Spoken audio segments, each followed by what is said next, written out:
கடந்த ஒரு வார காலமாக நான் இந்த தமிழ்நாட்டினுடைய சுற்றுச்சூழலை பாதுகாக்கவும் விவசாயத்தை பாதுகாக்கவும் உயர்நீதிமன்ற ஆணையின்படி என் தோழர்களை அழைத்துக் கொண்டு போய் இந்த ப்ரொபோசிஸ் ஜூலிஃப்ளோரா எனப்படும் பிற நாடுகளில் பேய்ச்செடி, பூதச்செடி, டெவில்ஸ் ட்ரீ என்று அழைக்கப்படுகிற வேலிக்காத்தான் என்னும் சீமை கருவேல மரங்களை அகற்றவும் நான் அதிலே முழுமையாக முன்பு எப்படி பல மாவட்டங்களுக்கு சென்றேனோ அதைப் போல அதில் ஈடுபட்டு வருகிறேன். செய்தியாளர்களை நான் மிகுந்த மரியாதையோடு நடத்துகிறவர். செய்தியாளர்களுக்கு ஒரு தகவலை சொல்லுகிறேன். பொட்டா சட்டத்திற்கான மசோதா அடல் பிஹாரி வாஜ்பாய் அத்வானி தலைமையில் கூட்டணி கட்சி தலைவர்கள் கூட்டத்தில் விவாதிக்கப்பட்ட போது இருண்ட சிறைகளில் நெருக்கடி காலத்தில் நீங்கள் இருந்தீர்கள். இது ஜனநாயகத்தை அளிக்கின்ற கொடிய சட்டம். இந்த மசோதாவை கொண்டு வராதீர்கள் என்று நானும் அண்ணன் முரசொலி மாறனும் வலியுறுத்தினோம். அதில் ஒரு மிக கொடிய ஒரு சரத்து இருந்தது.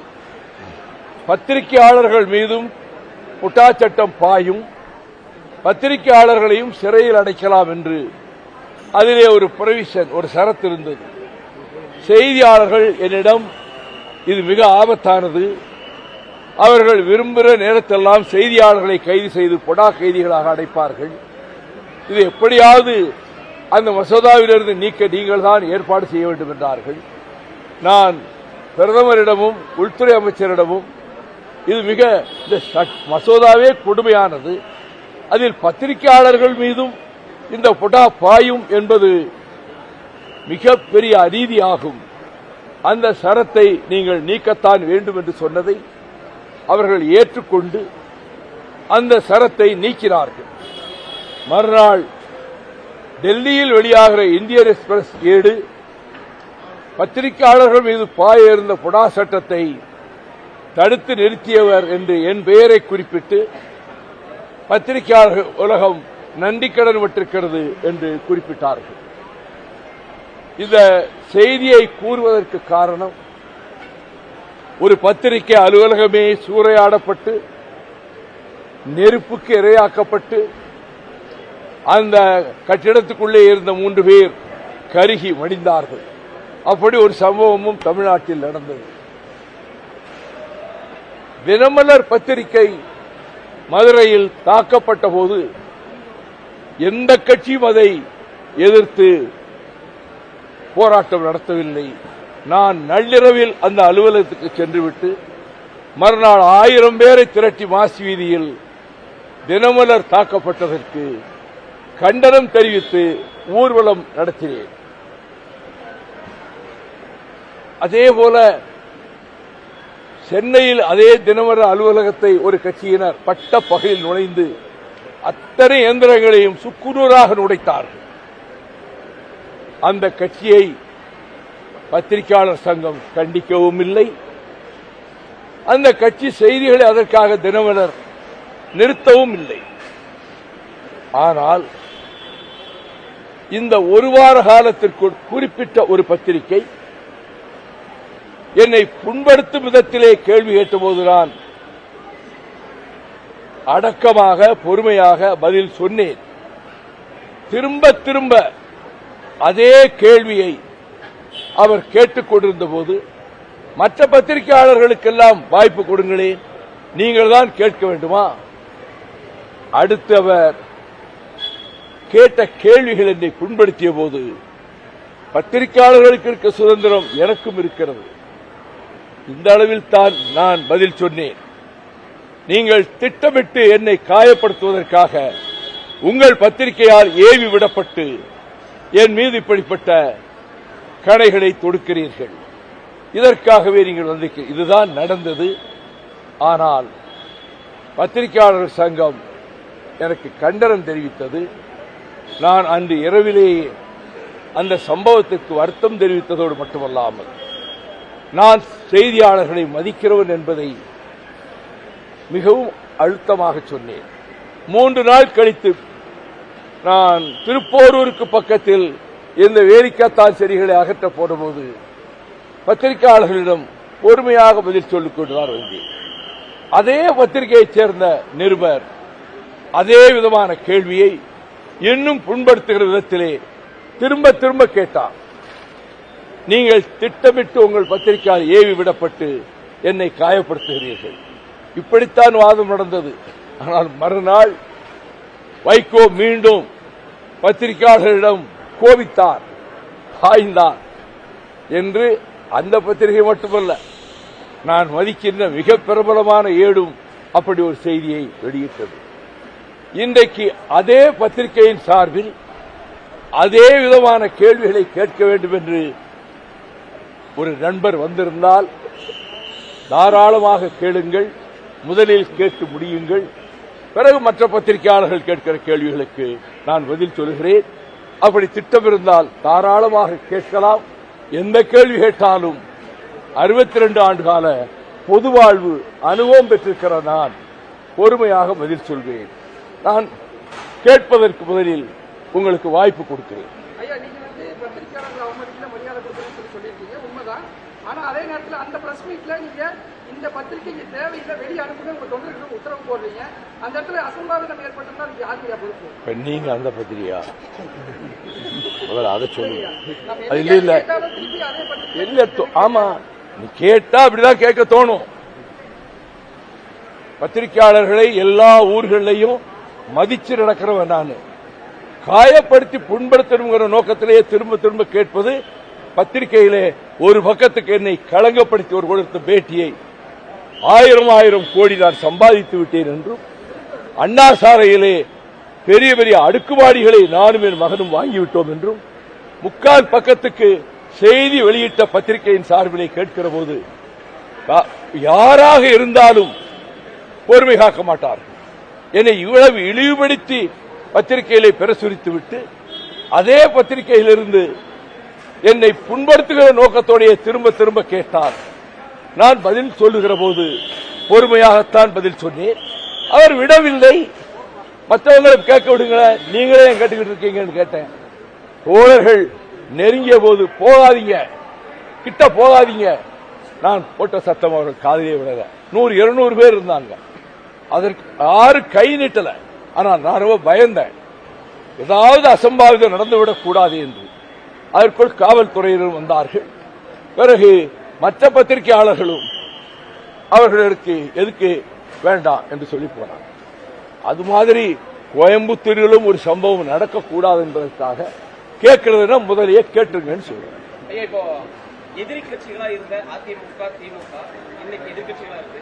இந்த 2 கட்சிகளும் ஆளுங்கட்சியான தாவேகாவுக்கு எதிராக கைகோர்த்து அண்ணா திராவிட முன்னேற்ற கழகம் ஆட்சி அமைக்கவும் முன்பு முதலமைச்சராக இருந்த நண்பர் எடப்பாடி பழனிசாமி முதலமைச்சராகவும் திராவிட முன்னேற்ற கழகம் வெளியிலிருந்து ஆதரவு கொடுக்கவும் ஒரு நிலைப்பாடு மேற்கொள்ளப்பட்டது என்று இந்திய யூனியன் முஸ்லீம் லீக்கினுடைய தலைவர், நீண்ட நெடிய அரசியல் அனுபவமிக்கவரும் அமைதி காப்பவருமான பேராசிரியர் கோதர்மீதியன் அவர்கள் இப்படி ஒரு நிலைப்பாடு எடுக்கப்பட்டது உண்மை என்று சொல்லிவிட்டார். அப்படி ஒரு நிலைப்பாடு எடுத்திருந்தால் அதைவிட அரசியல் மோசடி ஒன்றும் இருக்க முடியாது என்று நான் கூறினேன். இப்பொழுது ஆளுநரை பார்ப்பதற்கு அதிமுகவினரும் செல்கிறார்கள், திமுகவினரும் செல்கிறார்கள். இந்த ஆளுநர் ராஜேந்திர விஸ்வநாத் அர்லேக்கர் எனும் இந்த ஆளுநர் அரசாங்கம் செய்ய வேண்டிய வேலைகளை தான் எடுத்துக்கொண்டு நீர்நிலைகளை, அணைக்கட்டுகளை, விவசாய இடங்களை பார்வையிடுவதும் இந்த வேலையெல்லாம் நடக்கலையே.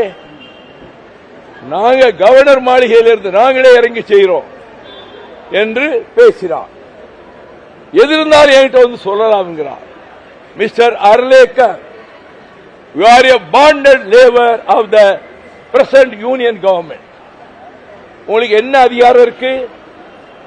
ஆட்சி மக்களால் தேர்ந்தெடுக்கப்பட்ட ஆட்சியாளர்கள் தான் செய்ய முடியுமே தவிர உங்களுக்கு எந்த அதிகாரத்தை வச்சு நானே நிர்வாகத்தை மேற்கொள்வேன்னா என்ன கவர்னர் ஆட்சியா? இவர் ஆளுநர் ரொம்ப நியாயமா நடந்து கொள்கிறவரா?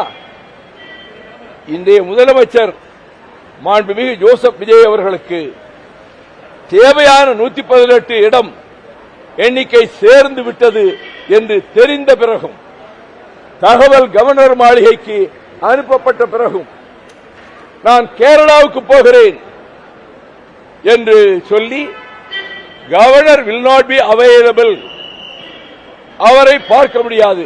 எல்லாம் ஆட்சி அமைப்பார்களா, எண்ணிக்கை வந்துருச்சா அப்படி எல்லோரும் பரபரப்பா இருக்கிற நேரத்தில் எண்ணிக்கை போதுமான எண்ணிக்கை சேர்ந்து விட்டது என்று தெரிந்த பிறகு நான் இங்க இருக்க மாட்டேன், கேரளாவுக்கு போறேன். அதிலேயே அவருடைய ஓரவஞ்சகம் தெரியும். பிறகு டெல்லியிலிருந்து இல்ல அது சரியா வராது, நீங்க ஆட்சி அமைப்பதற்கு வருகிற விஜய் அவர்களை நீங்கள் சந்திக்கணுங்கிற இன்ஸ்ட்ரக்ஷனால சந்திச்சார். அவரிடம் போய் புகார்கள் கொடுப்பதும், அதிலே ஒரு புகார் திராவிட முன்னேற்ற கழகத்தின் சார்பில் கொடுக்கப்பட்ட புகாரில் நீங்கள் 356வது பிரிவை பயன்படுத்தி டெல்லிக்கு தகவல் அனுப்பலாமே என்று சொன்னதாக ஒரு பத்திரிகை செய்தி வந்திருக்கிறது.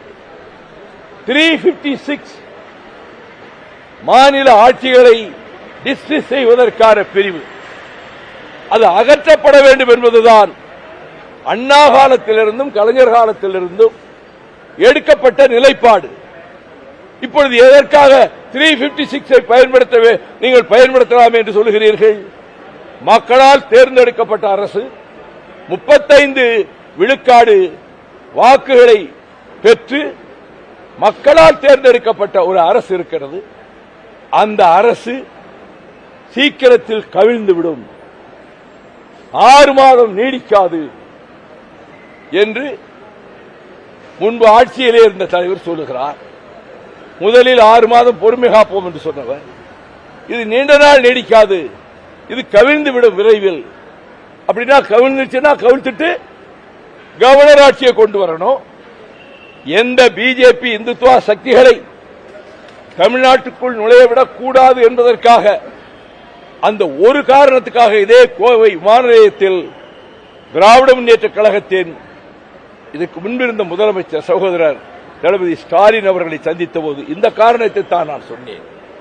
ஆனால் அதே பிஜேபி மறைமுகமாக இங்கே ஆட்சி நடத்துவதற்கு ஏற்பாடு செய்கிற விதத்தில் கவர்னர் 356 பயன்படுத்தலாமே என்று சொல்லுவது, கவர்னரிடத்திலே படையெடுத்து போய் எல்லாம் குதிரை பேரம் நடக்குது. குதிரை பேரம் என்று சொல்லுகிற திராவிட முன்னேற்ற கழகத்தை பார்த்து கேட்கிறேன். கம்பம் சட்டமன்ற தொகுதியில் மறுமலர்ச்சி திராவிட முன்னேற்ற கழகத்தின் சார்பில் தேர்ந்தெடுக்கப்பட்ட ராமகிருஷ்ணன் சட்டமன்ற உறுப்பினரை கட்சியிலிருந்து ராஜினாமா செய்ய சொல்லதோடு சட்டமன்ற உறுப்பினர் பதவியை ராஜினாமா செய்ய சொல்லி மீண்டும் அவரை திராவிட முன்னேற்ற கழக வேட்பாளராக்கி அதே தொகுதியில் எம்எல்ஏ ஆக்கினீர்களே, அது என்ன பெருச்சாளி பேரமா, குதிரை பேரம்னா? நீங்க தானே தொடங்கி வச்சது தமிழ்நாட்டில். இதை பற்றி சொல்றதுக்கு உங்களுக்கு என்ன அருகதை இருக்கு?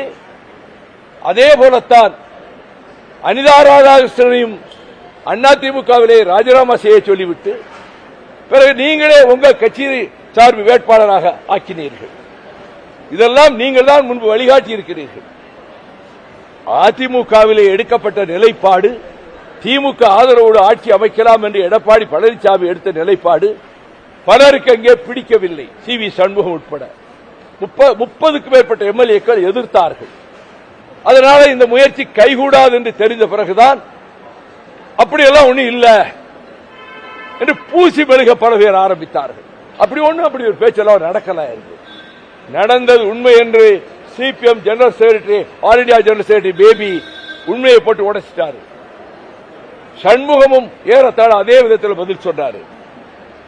கௌதரமைதீன் வெளிப்படையாவே சொல்லிட்டாரு.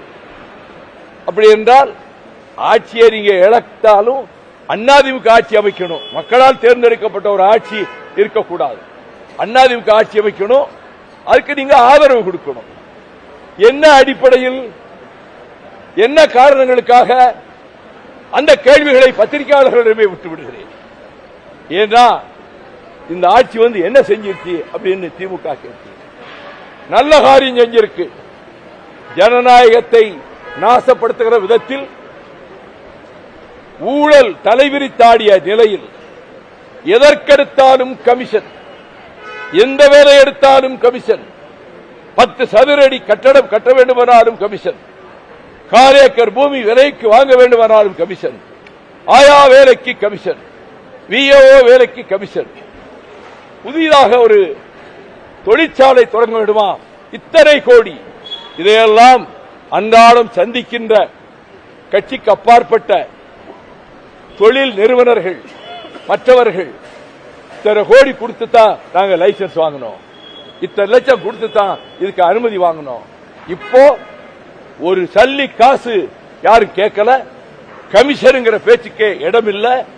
ஆக கமிஷன் கட்டிங் கரப்ஷன் நீக்கப்பட்டிருக்கிறது.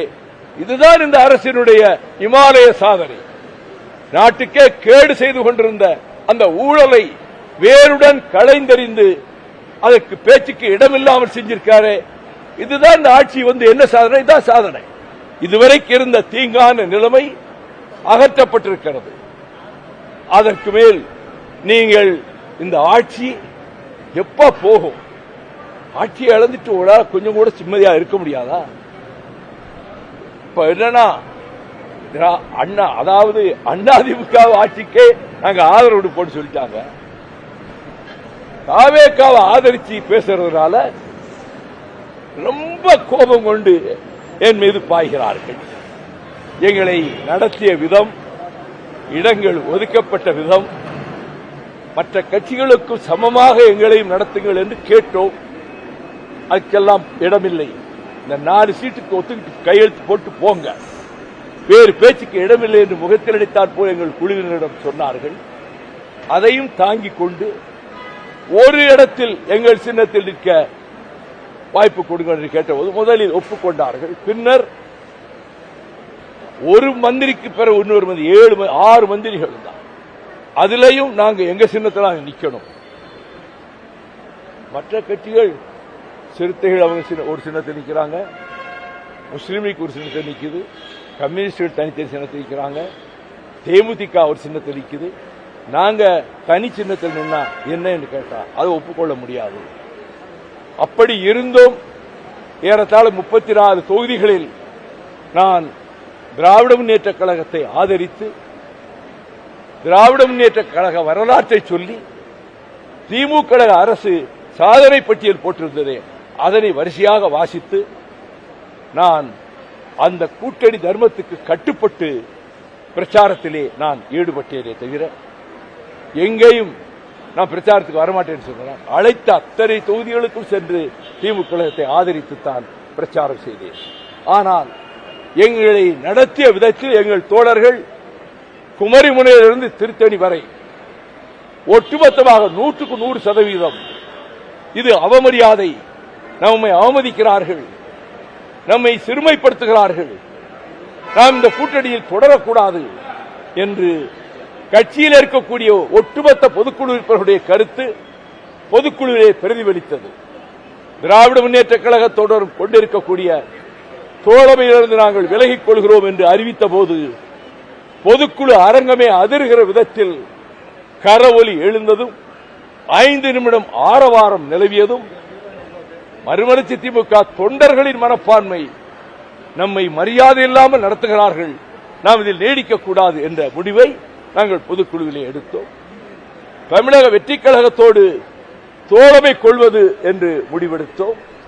அந்த தோழமையில் நாங்கள் தொடர்கிறோம். ஆக தாவேக அரசு இப்பொழுது முன்னைய அரசு காலத்திலே இருந்த கேடான ஊழலை நீக்கி இருக்கிறது என்பது மக்களுக்கு இனிப்பான செய்தியாகும். நீங்கள் எப்ப இந்த ஆட்சி தொலையும், இவ்வளவு பரபரப்பு பதட்டம், ஆட்சி இல்லாமல் இருக்கவே முடியாத கூடாது. இல்லை, வேற ஏதோ காரணம் இருக்கு. அதிமுக ஆட்சி இருந்து இவங்க வெளியிலிருந்து ஆதரிக்கணும்னா there is something wrong. நான் எந்த கமெண்ட் அடிக்க விரும்பல. நீங்கள் எல்லாம் யூகிக்க தெரிந்தவர்கள், நிலவரம் தெரிந்தவர்கள், உங்களுடைய யூகங்களுக்கு நான் விட்டு விடுகிறேன். நான் அந்த நண்பருக்கெல்லாம் பதில் சொல்ல விரும்பவில்லை. சார், திமுகவில் நிறைய கமிஷன் வந்திருக்கு, ஊழல் வந்திருக்கு, எல்லாம் சொல்லிருக்கீங்க. ஆமா, இதெல்லாம் தாண்டி கூட்டணி தர்மத்துக்காக நீங்க ஏன் பிரச்சாரம்? கூட்டணியில் இருப்பதனால, கூட்டணியிலே தான் நாங்கள் போட்டியிடுகிறோம் என்பதனால நான் பிரச்சாரத்துக்கு போனேன். கூட்டணி தர்மத்தை கடைபிடிக்க வேண்டும் என்பதனால் நான் பொறுமை காத்தேன், அமைதி காத்தேன். அது தப்பு இல்லையே. நீங்க தேர்தலுக்கு முன்னாடி ஒரு கருத்து சொல்லிருக்கீங்க, எங்களுக்கு வந்து ஒரு இடம் கூட வழங்கவில்லை என்றாலும் நாங்க வந்து திமுக கூட்டணியில இருப்போம் அப்படின்னு சொல்லி கோயம்புத்தூர்ல ஒரு கருத்து சொல்லிருக்கோம். ஒரு காலத்தில் சொன்னேன், நல்ல முறையில் நடப்பாங்க, அப்படியாவது நியாயமா நடத்துவாங்க அப்படின்னு எதிர்பார்த்தேன். அப்படி நடத்தல, எங்களை நாகரிகமா நடத்தல. கட்சி தொண்டர்கள் எல்லாரும் புண்பட்டு போனாங்க. அதனால இந்த முடிவுக்கு வந்தோம்.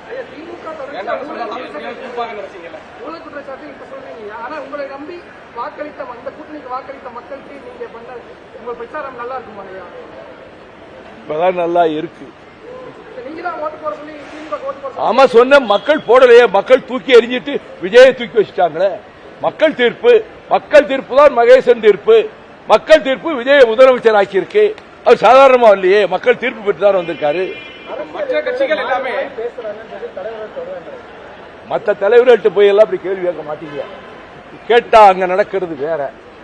என்னை கேட்டா அதே நிருபர், அது மாதிரி நான் பெயர்களை சொல்ல விரும்பல, சில தலைவர்கள்ட்ட போய் கேட்டிருந்தா அந்த இடத்தை விட்டு அவங்க வெளியே வந்திருக்க முடியாது. நாங்க ரொம்ப பண்பாடு நிறைந்தவர்கள், கண்ணியம் காப்பவர்கள், மரியாதையாக நடத்த தெரிந்தவர்கள். பத்திரிகைகளினுடைய பலம் என்ன, ஜனநாயகத்தில் அதனுடைய பங்கு என்ன என்பதை நூற்றுக்கணக்கான முறை நாடாளுமன்றத்திலேயே பதிவு செய்தவர் நான். பத்திரிகைகளை என்றைக்கும் மதிக்கிறேன், இன்றும் மதிப்பேன், நாளையும் மதிப்பேன். மேகதாதுவுக்கு போய் ஆய்வு பண்ணிருக்காங்க. அங்க கர்நாடக அரசு கம்பி கட்டி வேலைகள் தொடர்வதற்கான பணி இது எப்படி எதிர்கொள்ள போறீங்க தமிழ்நாடு? கொஞ்சம் பழைய பத்திரிகைகளா படிக்கிற பழக்கம் உங்களுக்கு உண்டா?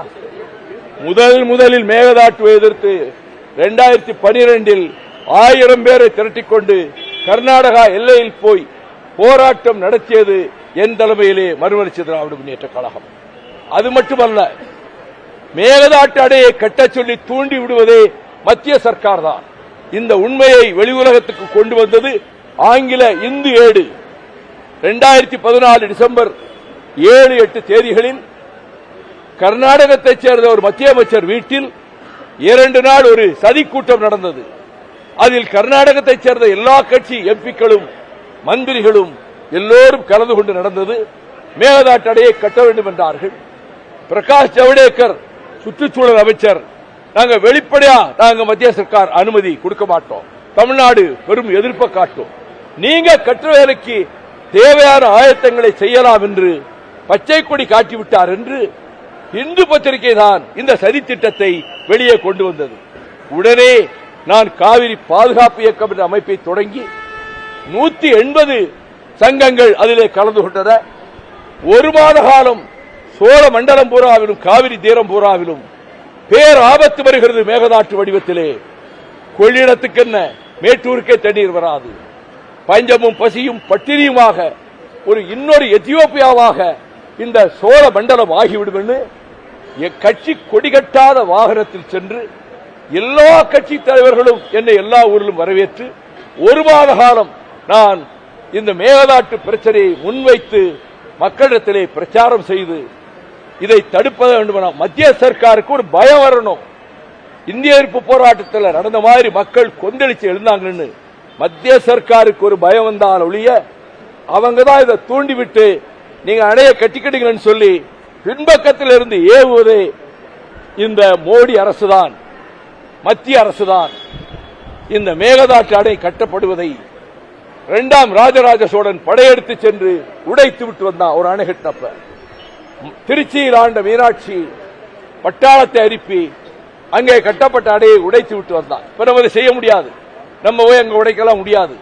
ஆனா மத்திய அரசு ஏற்கனவே சுப்ரீம் கோர்ட்டும் முன்பு அமைக்கப்பட்ட நடுவர் மன்றமும் லோயர் ரைபேரியன் ஸ்டேட்டுடைய அனுமதி இல்லாம எந்த ஒரு கட்டடத்தையோ ஒரு சிறு சுவரையோ அடையோ மேலமைப்பிலே இருக்கக்கூடிய அப்பர் ரைபேரியன் ஸ்டேட் கட்டக்கூடாது, தமிழ்நாடு அனுமதி இல்லாமல் எந்த வேலையில் ஈடுபடக்கூடாது என்று ஏற்கனவே ஒரு தீர்ப்பு வழங்கப்பட்டிருக்கிறது. ஆனால் கர்நாடக அரசு 950 கோடி ஒதுக்கியது மட்டுமல்ல, 68.7 டிஎம்சி தண்ணீரை தேக்குவதன் மூலம் கபினி கிருஷ்ணராஜசாகருக்கே தண்ணீர் போதுமாக வந்து சேராது. மேட்டூருக்கு தண்ணீர் என்பதை கற்பனையை செய்து பார்க்க முடியாது. இந்த பெரும் தீங்கு பேர் ஆபத்து நெருங்கிக் கொண்டிருப்பதால் மொத்த தமிழகமும் கொந்தளித்து எழ வேண்டும். இப்பொழுது சகோதரர் அன்புமணி ராமதாஸ் அந்த பகுதியிலே ஒரு நடைபெற பிரச்சாரத்தை வைத்திருக்கிறார். நான் வரவேற்கிறேன். மக்களிடத்திலே சொல்லி மக்கள் தான் கொந்தளித்து எழ வேண்டும். எப்படி 65 மொத்த தமிழகமும் கொதித்தெழுந்ததோ அதை போல தமிழ்நாட்டினுடைய காவிரி நீரம் பஞ்ச பிரதேசமானால் மொத்த தமிழ்நாடும் பாழாகி போய்விடும். இது தமிழ்நாட்டுக்கே வருகிற ஆபத்து. வெறும் காவிரி தீரத்துக்கு மட்டுமல்ல, கிட்டத்தட்ட 25 மாவட்டங்களுக்கு குடிக்க தண்ணீர் கிடைக்காது. அப்படிப்பட்ட பேராபத்து தலைக்கு மேல் கத்தியாக தொங்கிக் கொண்டிருக்கிற நிலையில் அதை எதிர்த்து மொத்த தமிழகம் கிளர்ந்து எழ வேண்டும். அரசு அதை எதிர்க்கிறது. அனைத்து கட்சிகளும் இதிலே எதிர்ப்பை காட்டுகின்றன. இதில் ஒருமுனைப்பாக இருந்து மேகதாட்டடையை கட்டவிடாமல் தடுப்பதற்கு நம்முடைய முயற்சி வெற்றி பெற்றால்தான் எதிர்கால தமிழ்நாடு பஞ்ச பிரதேசமாக பாலைவனமாக மாறாமல் நாம் தடுக்க முடியும். கம்யூனிஸ்டுகள், விசிகா, காங்கிரஸ், யூனியன் முஸ்லீம் எல்லாமே தங்களுடைய எம்எல்ஏக்களோட போய் ஆதரவு தெரிவிச்சிருக்காங்க. மதிமுக ஆதரவு தெரிவிச்சாலும் உங்க கட்சியில் இருக்க எம்எல்ஏக்களே வந்து திமுக 2 பேர் காணாம போயிட்டாங்க. நான் என்ன செய்ய முடியும்? தொண்டர்கள் எந்த காலத்திலும் திமுகவோடு ஒட்டும் கூடாது, உறவும் கூடாதுன்னு சொல்றாங்க. முதல்வர் விஜய் நடத்துகிற இந்த அரசுக்கு எதிர்த்தரப்பிலே இருந்து வருகிற கணைகளை தடுக்கின்ற கவசமாக கேடயமாக மறுமலர்ச்சி திமுக இருக்கும்.